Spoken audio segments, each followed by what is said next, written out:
ഇന്നിനി വേറെ ഒരു പരിപാടിയും ഞാൻ പിടിക്കുന്നില്ല. നാളത്തേക്ക് വേറെ വല്ല അർജന്റ് മീറ്റിംഗ് കയറി വന്നാലോ. അതുകൊണ്ട് ഇന്ന് തന്നെ കാര്യങ്ങളൊക്കെ ചെയ്ത് തീർത്തേക്കാം. ആദ്യം എങ്ങോട്ടാ? ആദ്യം നമുക്കൊരു തുണിക്കടയിൽ പോവാച്ചാ. ബബിക്കും കൃഷ്ണമോൾക്കും രോഹിക്കും കുറച്ച് ഡ്രസ് എടുക്കണം. എന്നാ പിന്നെ നമുക്ക് നമ്മുടെ കടയിലോട്ട് പോവാം. അവിടെ നിർത്തേക്കാം. ഹലോ. ആ വന്നത് ഞാൻ കണ്ടു. ഞാനും കണ്ടു. അലീന എവിടെയാ? അത് ചുരിദാർ ടോപ്പ് സെക്ഷനിലുണ്ട്. ആ ഭാഗത്ത് നിന്ന് എന്തെങ്കിലും എടുക്കാനുള്ള മട്ടിൽ നിന്നാ മതി.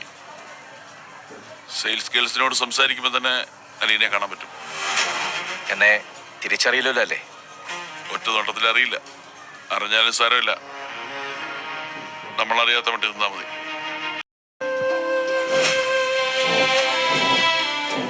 എല്ലാം എടുത്തോ? എടുത്തു. ബില്ലടിക്കാൻ പോയേക്കുവാ. എല്ലാം കൂടെ എത്രയായി?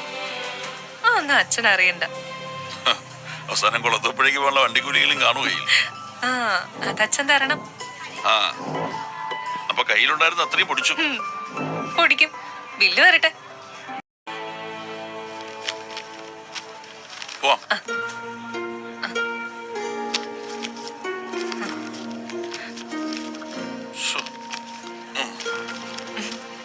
ഇത് എന്തു പടി ഇത്? ഇനി വേറെ എവിടെയെങ്കിലും കയറാനുണ്ടോ? വേറെ ഞാൻ പറയാം. ആ അകത്തോട്ട് വരട്ടെ? വേണ്ട. എന്നാത്തിനാ വരുന്നേ?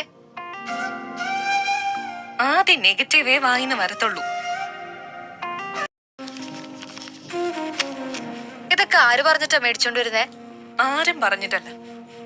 ഞാൻ എന്റെ അനുജത്തിമാർക്ക് ഇതുവരെ ഒന്നും വാങ്ങിക്കൊടുത്തിട്ടില്ല. നീയാണെങ്കി എനിക്ക് കൊറേ ഡ്രസ്സ് വാങ്ങിക്കൊണ്ട് തന്നു. അത് ഞാൻ വെട്ടിമുറിച്ച് നശിപ്പിച്ചതിന്റെ കടം വീട്ടിയതാ. ഇത് ഒരു കടം വീട്ടിലായിട്ട് കണക്കാക്കിക്കോ.